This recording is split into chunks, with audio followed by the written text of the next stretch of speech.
Hello everyone, welcome to Everything Arsenal. Quick updates on Declan Rice and also William Saliba. What's the latest on them? Obviously, the other day we got some news on Declan Rice, not surprising that he's been linked with a lot of teams. This was the news like from 2 days ago about Bayern Munich willing to pay 100 million euros for Declan Rice. Obviously, this got Arsenal fans wide talking about Arteta, do it right now, blah, blah, blah.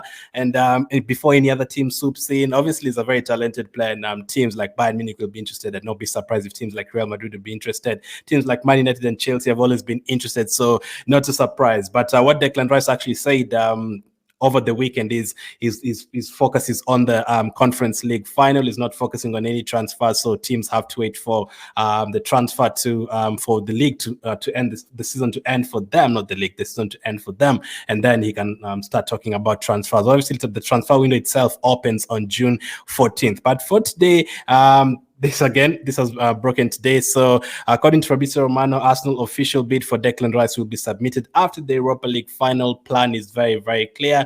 They're talking about around 90 million pounds. So we have to wait and see in that. And then in terms of Bayern Munich, Declan Rice would want to stay in the Premier League. So I'm not surprised with that as well. Declan Rice is set to snap a move to Bayern Munich as he's prioritizing staying in the Premier League. Arsenal are preparing an opening offer of 90 million pounds, but Man United are also interested in reduced players in part exchange. So this would be a huge competition for him, getting Declan Rice. I cannot see this one dragging all the way to like August or at the beginning of September, the last on the deadline day. No, if you want to get this player, we have to get him like this June that I just started. We have to get Declan Rice immediately, because if you wait, other teams would come in for him. And also West Ham themselves would want to know whether they're selling Declan Rice or they're keeping him. So if they sell him, they want to have like 2 months to try and replace him. They don't want to sell him at the end of August and then don't get a replacement for him after such a good season for them in terms of European competition. They have the chance of qualifying for the Europa League next season if they win the Conference League, so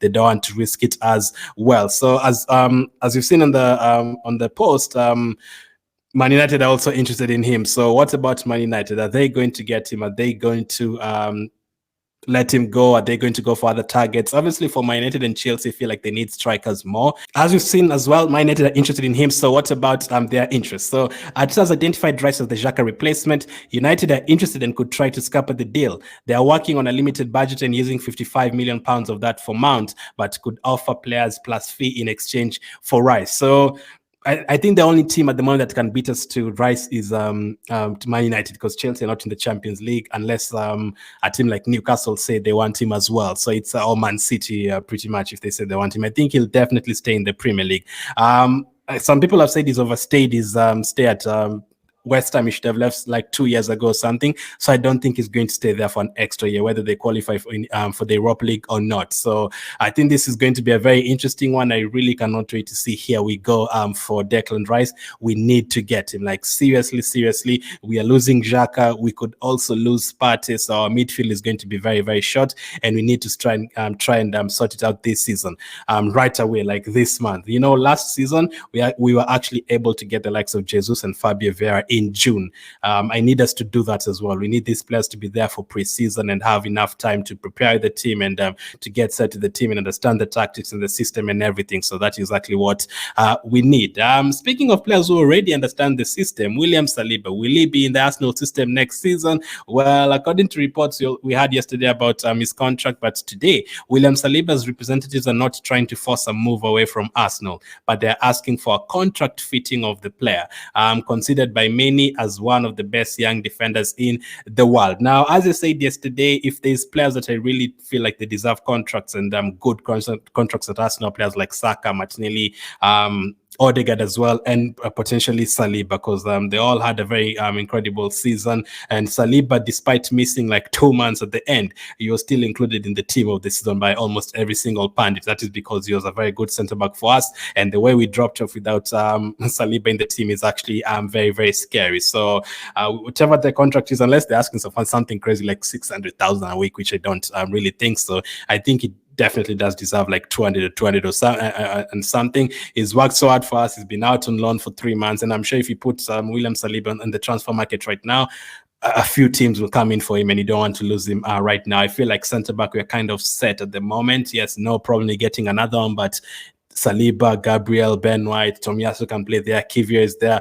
I feel like we can sort out our midfield and our wingers and maybe a backup striker and fullback fast before trying to get a centre-back. So if you sell Saliba right now, all of a sudden, you're needing to spend 60 or 70 million for another centre-back again. Do you really have the budget for that? I really doubt. So it's just the contract issues at the moment, but I'm confident, and according to other journalists as well, they're confident that it's going to be sorted out for both him and Odegaard. Both of them will end up signing new contracts, so that will be good news for us. So that's the latest on Declan Rice and the latest on Saliba. According to other reports as well, we could be back in for someone like a Tielemans.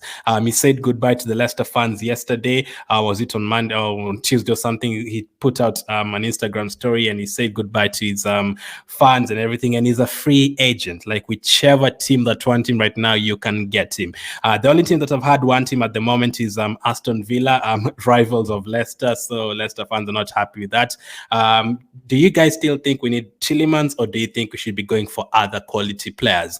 Because especially if Jacques and Partey leave, we were talking about needing one or two more midfielders with Jacques and Partey in the team. Now, if Jacques and Partey leave, on top of that, El Neni leaves, we only basically have like a Jorginho and a Smith Rowe and maybe a Fabio Vieira, and Fabio Vieira is really playing on the Odegaard position. Smith Rowe maybe can play the Smith Rowe position. So all of a sudden, you're talking about 2-3 midfielders. If you put Rice in, which other two would you want in the team? Gondwan is on a free at the end of the season. Tielemans is on a free as well right now. Would you want someone like a Tielemans? I definitely want him on a free. I'd try and get him in just to have a few extra numbers in midfield. Like you see Man City, yes, they play Rodri, they play Gundogan, they play De Bruyne, Bernardo Silva, all these guys. Some other midfielders on the bench do not even really play, like a Calvin Phillips, and they are signed for 50 million. So it's good to have an extra player on the bench, even if they do not play, and you get them on a free deal. That would be absolutely amazing. So Tielemans, I'd still try to get him in. Like if you sign someone like a Tielemans right now, I think Arsenal fans be like, you know what, this is a good one to start with. Can we now get Rice and maybe get 3 more players in the transfer window, and then we would be happy. We were so close to winning the Premier League title. Let's not forget, we only missed really backup players. Our first team, as we've always said, the last 2 years, our first team is really good. Saka really good, Martinelli really good, Jesus, Odegaard, Xhaka, Partey, they're all really good. But a few of them are leaving, so we need replacements for them and backups for them, especially in the Xhaka role. We need someone to start there and someone to back up there. So it's going to be very interesting to see what happens. So Declan Rice, Tielemans, and also Saliba. I am very confident Saliba staying. I don't think we're in a position to let him go. I don't think they're that stupid to let him go. And for Declan Rice, I'm sure they know, like, if they take too much time with him, they're not going to be waited for, basically. Like there's some other teams that want him, and other teams like Chelsea who have a lot of money and can literally pay, where he used to play, by the way. So he still has some feelings for Chelsea. So let's not waste time with that one. So hopefully we can get it a signing very soon. But hey, the transfer window actually opens on June 14th, 2 weeks from now. So the transfer window has yet to be open, but it's great to hear some good news even before the transfer window opens. As of now, thank you for watching, and I'll catch up with you guys tomorrow for another transfer up.